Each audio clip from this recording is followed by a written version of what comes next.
23/8/2021 காலை முரளி.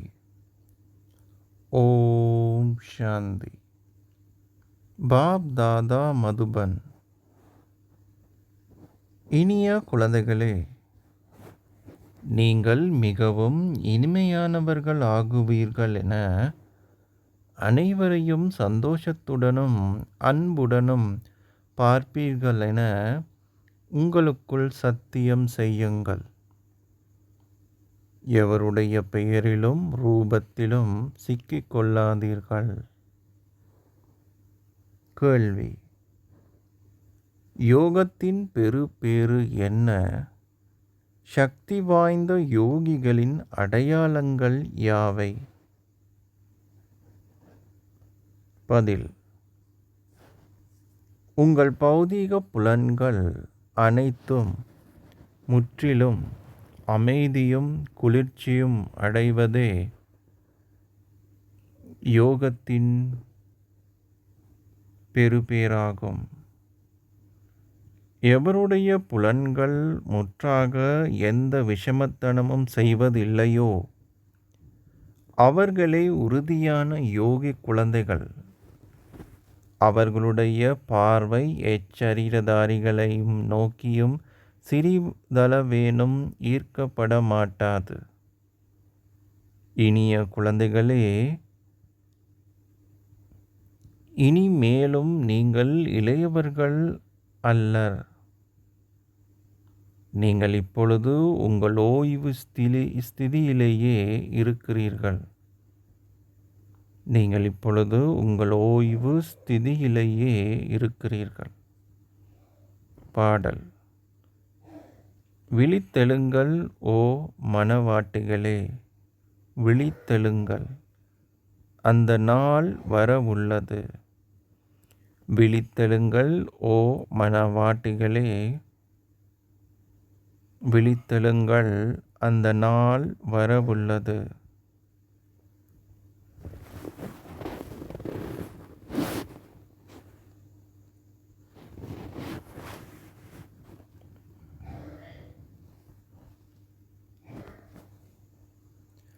ஓம் சாந்தி.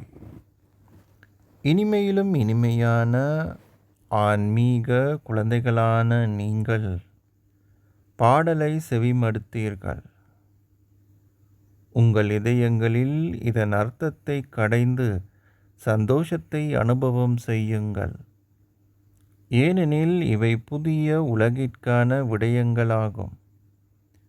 இந்நேரத்திலேயே இப்புதிய விடயங்களை நீங்கள் செவிமடுக்கிறீர்கள். புதிய உலகை ஸ்தாபிப்பவர் ஒரு மனிதராக இருக்க முடியாது என்பதையும் குழந்தைகளாகிய நீங்கள் இப்பொழுது புரிந்து கொள்கிறீர்கள். இவ்விடயங்களை நீங்கள் கேட்கும் பொழுது 5000 வருடங்களுக்கு முன்னர் உங்களுக்கு கூறப்பட்ட அதே பழைய விடயங்களையே உங்களுக்கு கூறப்பட்ட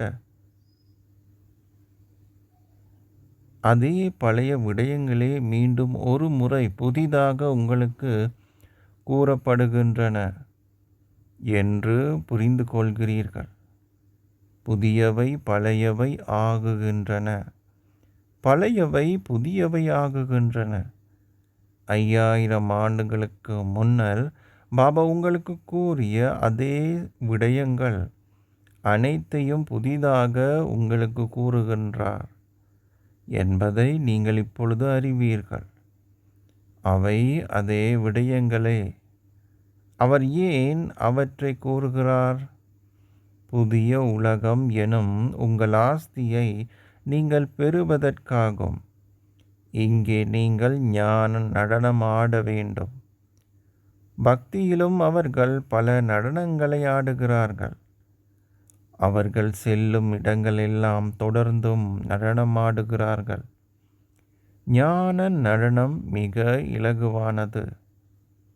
அந்த நடனங்களிலேயே அவர்களுடைய பௌதீக புலன்கள் பெருமளவு செய்யப்பட வேண்டும். அவர்கள் பெருமளவு முயற்சி செய்ய வேண்டும். இங்கே ஞான நடனம் உள்ளார மாத்திரமே ஆடப்படுகின்றது.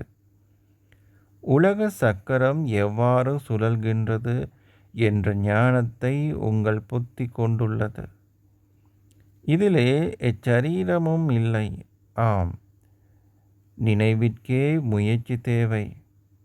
சில வேளைகளில் சில குழந்தைகள் சித்தி எய்துவது இல்லை. அவர்கள் ஏதாவது ஒரு சூழ்நிலை வரும் பொழுது வீழ்ந்து விடுகிறார்கள். எவருடைய பெயரிலும் ரூபத்திலும் சிக்கிக்கொள்ளாமல் இருப்பதே அதிமுக்கியமான விடயமாகும். காமம் காரணமாக கணவனும் மனைவியும் பெயரிலும் ரூபத்திலும் சிக்குண்டு விடுகிறார்கள். கோபமானது எவருடைய பெயர் அல்லது ரூபத்திலும் உங்களை சிக்க வைப்பதில்லை. இதுவே முதலாவது விகாரம். நீங்கள் இதனையிட்டு மிகவும் அவதானமாக இருக்க வேண்டும். எவருடைய பெயரிலோ ரூபத்திலோ சிக்கிக் கொள்ளாதீர்கள்.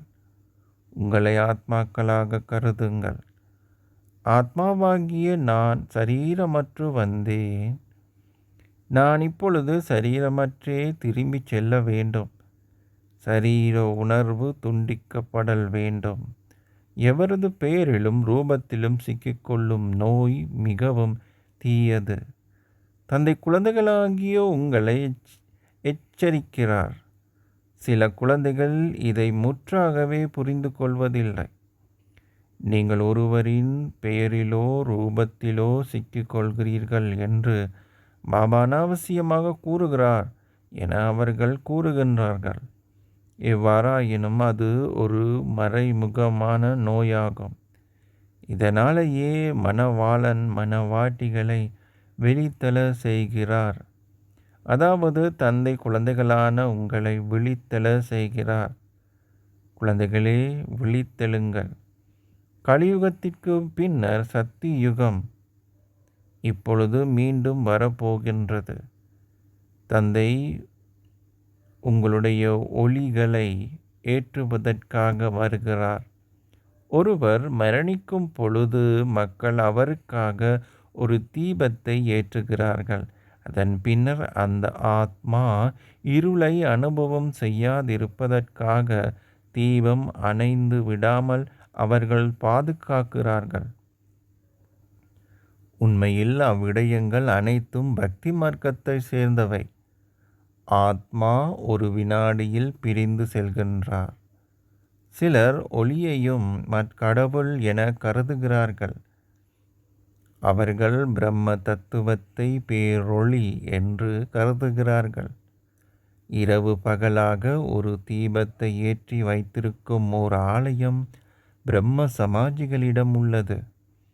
இதற்காக அதிகளவு செலவழிக்கப்படுவதுடன் அனாவசியமாக எண்ணெயும் வீணாக்கப்படுகின்றது.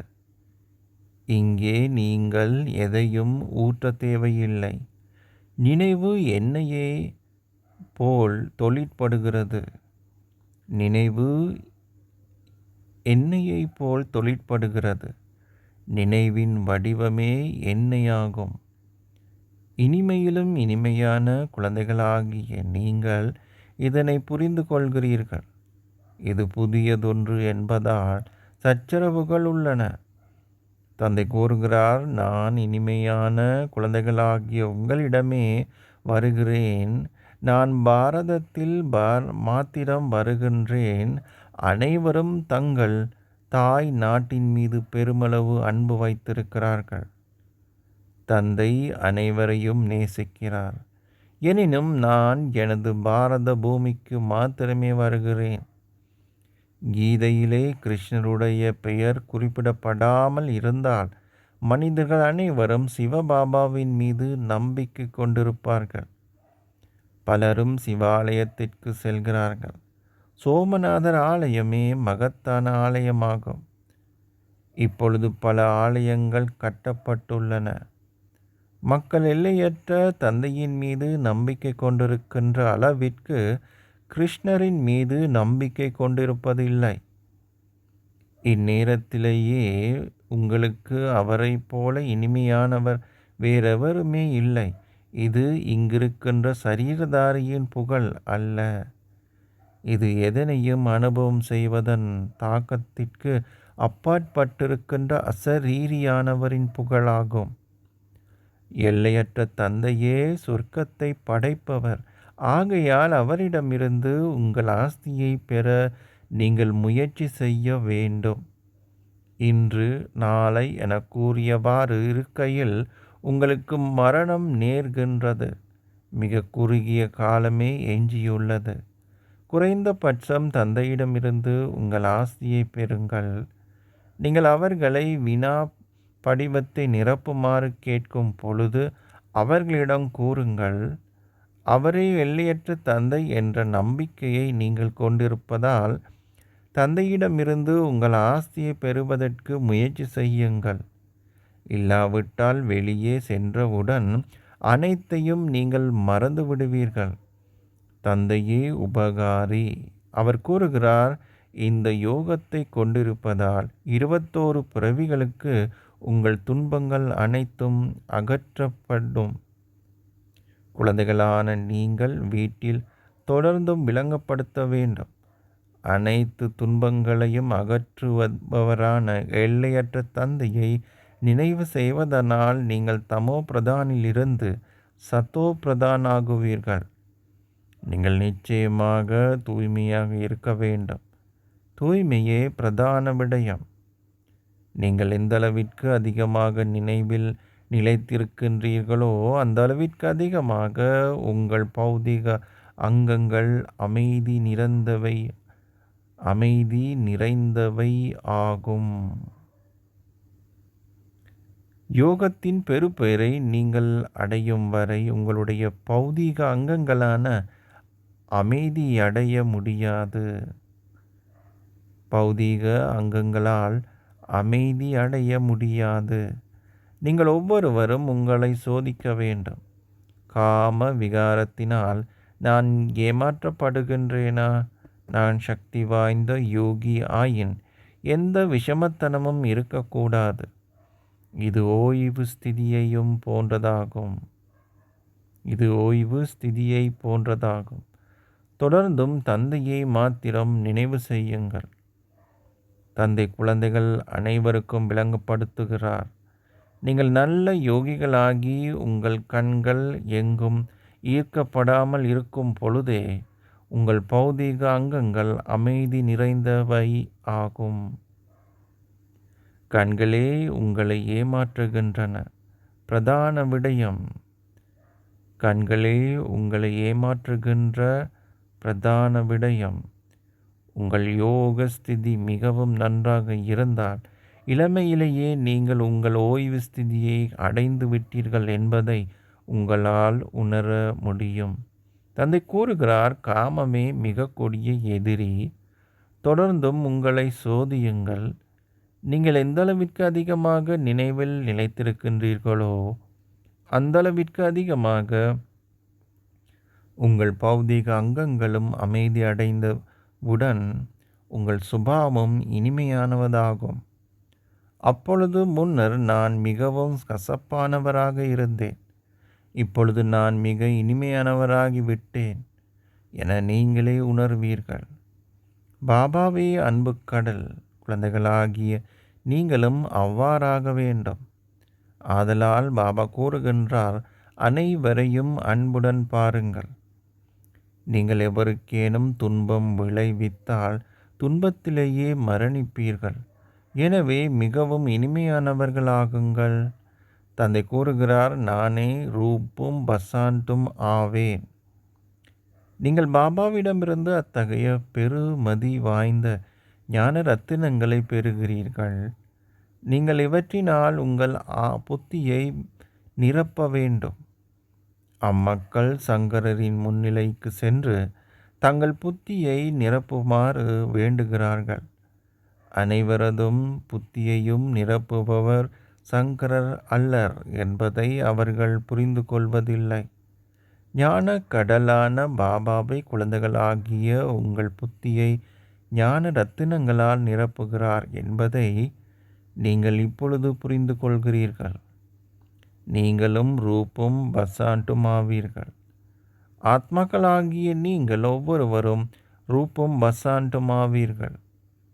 நீங்கள் ஒவ்வொருவரும் எவ்வளவு ஞான ரத்தினங்களை கிரகித்துள்ளீர்கள் என்பதை அறிந்து கொள்வதற்கு நீங்கள் தொடர்ந்தும் உங்களை சோதித்து பார்த்து தொடர்ந்தும் ஞான நடனம் ஆடுங்கள்.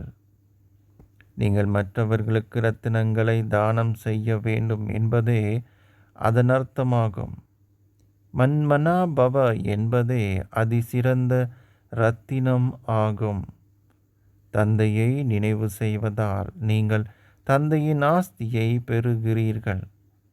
பாபா ஞானத்தால் நிறைந்திருப்பதைப் போலவே அவர் குழந்தைகளாகிய உங்களையும் தனக்கு சமமானவர்களாக்குகிறார்.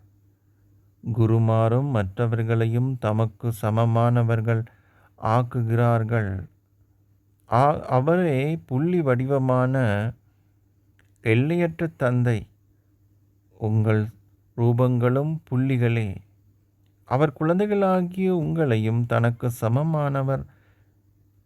சமனான ஞானக்கடல்கள் ஆக்குகிறார். நீங்களும் கிரகித்து மற்றவர்களையும் கிரகிக்க தூண்டுகின்ற அளவிற்கு ஏற்ப நீங்கள் உயர்ந்த ஓர் அந்தஸ்தை பெறுவீர்கள் என்பதை உங்களால் புரிந்து கொள்ள முடிகிறது. ஏனைய பலருக்கும் நீங்கள் நன்மை செய்தால் பலரிடமிருந்தும் ஆசீர்வாதங்களை பெறுவீர்கள். ஒவ்வொரு நாளும் தந்தையும் சேவை செய்கிறார். இந்த புதல்வி குல்சார் மிக இனிமையாக விளங்கப்படுத்துகிறார். அனைவரும் அவர் கற்பிப்பதை நேசிப்பதோடு தமக்கு அவ்வாறான ஒரு ஆசிரியர் வேண்டுமென விரும்புகிறார். எவ்வாறாயினும் ஓர் ஆசிரியரால் எல்லா இடங்களுக்கு செல்ல முடியாது. இருப்பினும் பாபா கூறுகிறார், தங்களால் மிக நன்றாக விளங்கப்படுத்த முடியும் என உணர்பவர்கள் சகல துறையிலும் சேவை செய்ய வேண்டும்.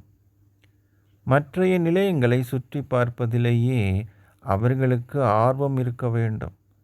தங்களால் ஏனைய பலருக்கும் நன்மை செய்ய முடியும் என்றும் அந்த நறுமணத்தை நன்றாக பரப்ப முடியும் என்றும் உணர்பவர்களுக்கு அந்த ஆர்வம் இருக்க வேண்டும். 10 முதல் 15 நாட்களுக்கு மற்றைய நிலையங்களுக்கு சுற்றி சென்று விட்டு திரும்பி வாருங்கள். ஒருவர் இவ்வாறு செய்வதை பார்த்தால் ஏனையோரும் அதனை கற்றுக்கொள்வார்கள். ஒன்றை செய்பவர்கள் அதன் பலனை பெறுவார்கள். இச்சேவை மிகவும் நன்மை அளிப்பதாகும். நீங்கள் மனிதர்களுக்கு வாழ்க்கை தானத்தை அளிக்கிறீர்கள். இதுவே மகத்தான அதிமேன்மையான பணியாகும். வியாபாரிகளாலும் சேவை செய்வதற்கு நேரத்தை ஒதுக்க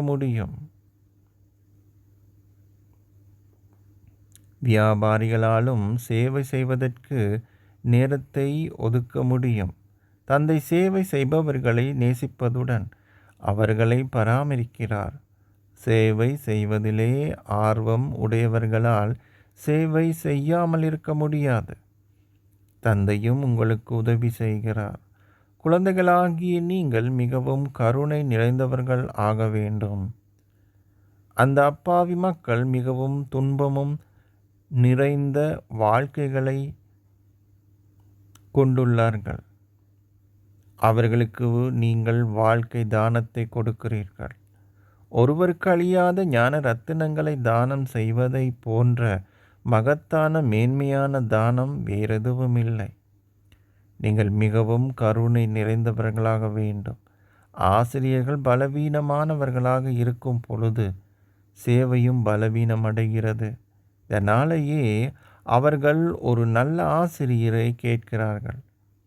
உங்களுக்கு எண்ணம் எழும் பொழுதெல்லாம் நீங்கள் சேவை செய்ய செல்ல வேண்டும். பாபா எந்த நிலையம் பின்தங்கி இருக்கிறது? நான் எங்கே சேவை செய்கிறேன்? கண்காட்சிகளின் படங்களும் இருக்கின்றன. படங்களிலிருந்து மக்களால் அனைத்தையும் மிக தெளிவாக புரிந்து கொள்ள முடியும். சேவையை எவ்வாறு அதிகரிக்கலாம் என்பதை பற்றி நீங்கள் சிந்திக்க வேண்டும். தந்தை அனைவரின் வாழ்க்கையையும் ஒரு வைரத்தைப் போல பெருமதி மிக்கது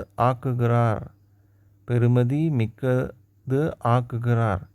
குழந்தைகளாகிய நீங்களும் சேவை செய்ய வேண்டும். தாய்மாருக்கு வந்தனங்கள் என்பதும் நினைவு கூறப்படுகிறது.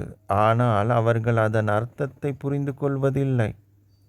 தூய்மையற்ற மனிதர்களையோ அல்லது பூமியையோ நீங்கள் என்றுமே புகழ்வதில்லை. அவை 5 தத்துவங்கள் மாத்திரமே. அவற்றை நீங்கள் ஏன் புகழ வேண்டும்? சரீரங்கள் 5 தத்துவங்களால் ஆக்கப்பட்டவை. எனவே ஒரு சரீரத்தை வழிபடுதல் சிலைகளை வழிபடுவதை போன்றது. சிவபாபாவிற்கென ஒரு சரீரம் இல்லை. அவரை வழிபடுவதே அனைத்திலும் மேன்மையான வழிபாடு. மற்றவை அனைத்தும் நடுத்தரமானவையே. இந்நாட்களிலே மக்கள் தொடர்ந்தும் தூய்மையற்ற மனிதர்களை வழிபடுகிறார்கள். தேவர்களே மகாத்மாக்கள். அவர்கள் சந்நியாசிகளை விடவும் தூய்மையானவர்கள்.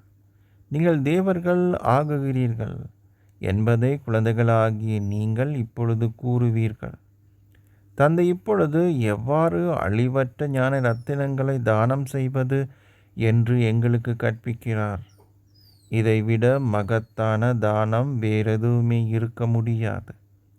ஒரேயொரு தந்தையை மாத்திரம் நினைவு செய்யுங்கள். உங்களிடம் சிவனினதும் லக்ஷ்மி நாராயணனதும் படங்கள் இருக்கின்றன. இவை அனைத்தையும் உங்கள் வீடுகளில் வைத்திருப்பதால் சிவபாபா உங்களை லக்ஷ்மி நாராயணனாக்குகிறார் என்பதை நீங்கள் நினைவு செய்வீர்கள். இந்த நேரத்திலேயே நீங்கள் இவ்வாறு ஆகுகிறீர்கள். சிவபாபாவே சொர்க்கத்தை படைப்பவர்.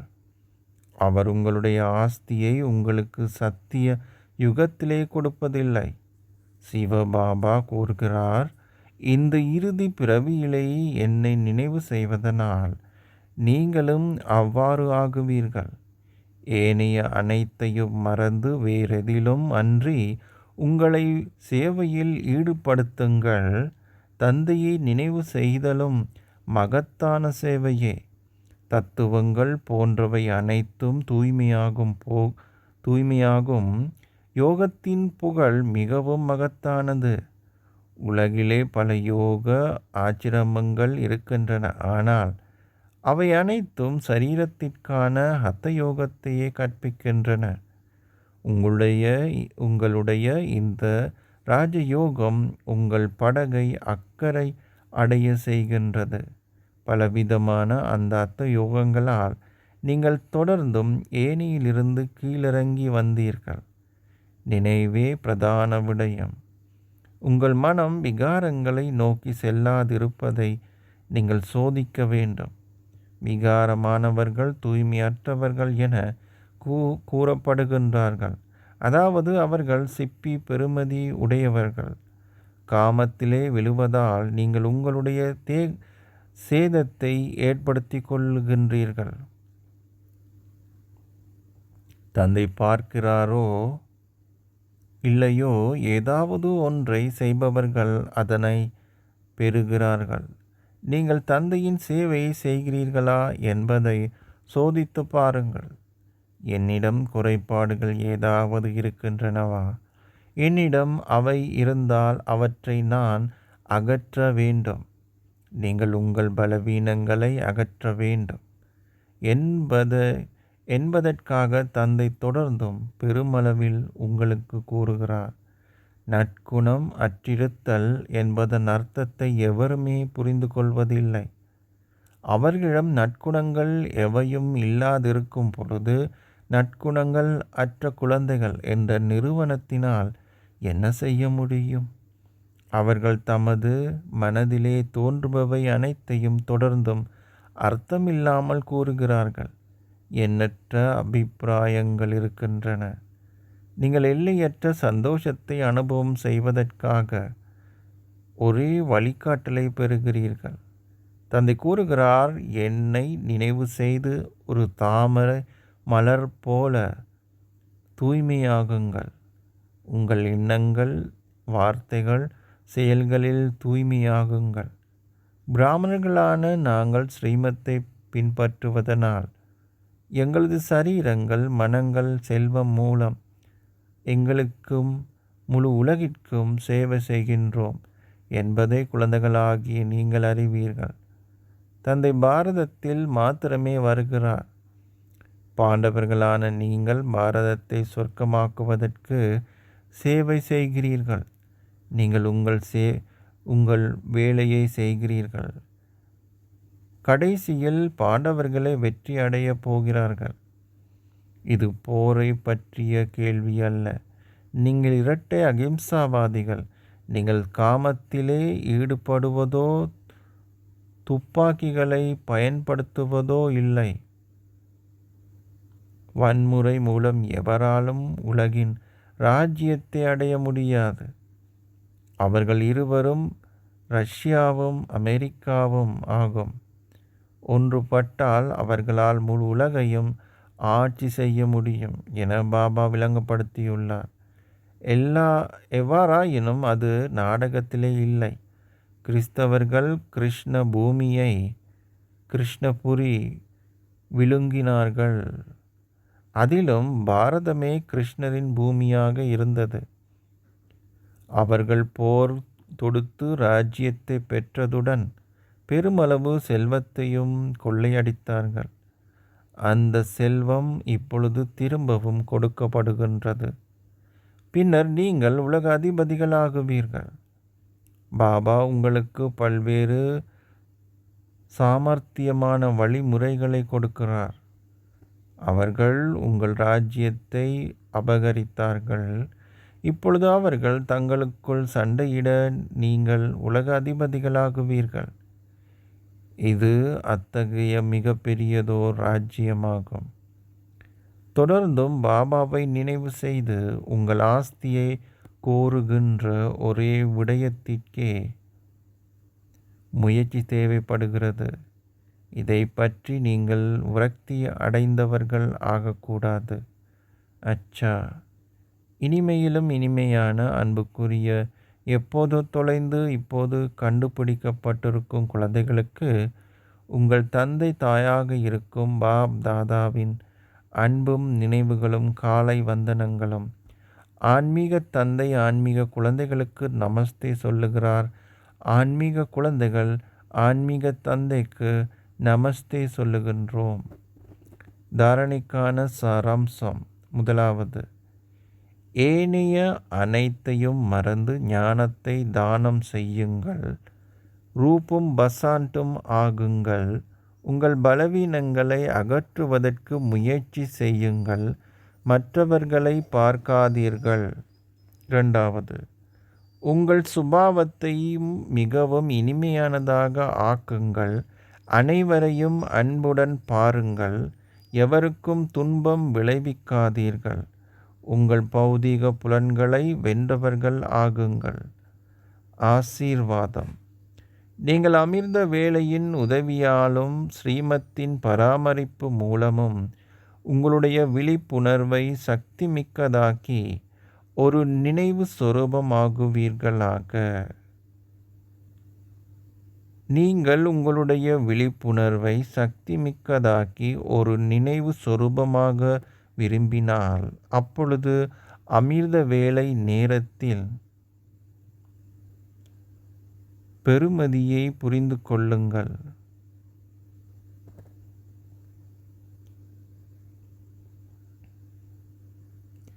நீங்கள் ஸ்ரீமத்தை கொண்டிருப்பதை போன்று அதே விதமான நேரத்தை புரிந்து கொண்டு நேரத்திற்கு ஏற்ப முன்னேறி செல்லுங்கள். அப்பொழுது உங்களால் சகல பேறுகளையும் அடைய முடிவதுடன் வருந்தி உழைப்பதிலிருந்து விடுபட்டிருப்பீர்கள். அமிர்த வேளையின் முக்கியத்துவத்தை புரிந்து கொண்டு முன்னேறுவதால் நீங்கள் ஒவ்வொரு செயலையும் அதன் முக்கியத்துவத்திற்கு ஏற்ப செய்வீர்கள். அந்த நேரத்தில் விசேடமான மௌனம் இருப்பதால் உங்களால் இலகுவாக உங்கள் விழிப்புணர்வை சக்தி மிக்கதாக்க இயலும். ஸ்லோகம்.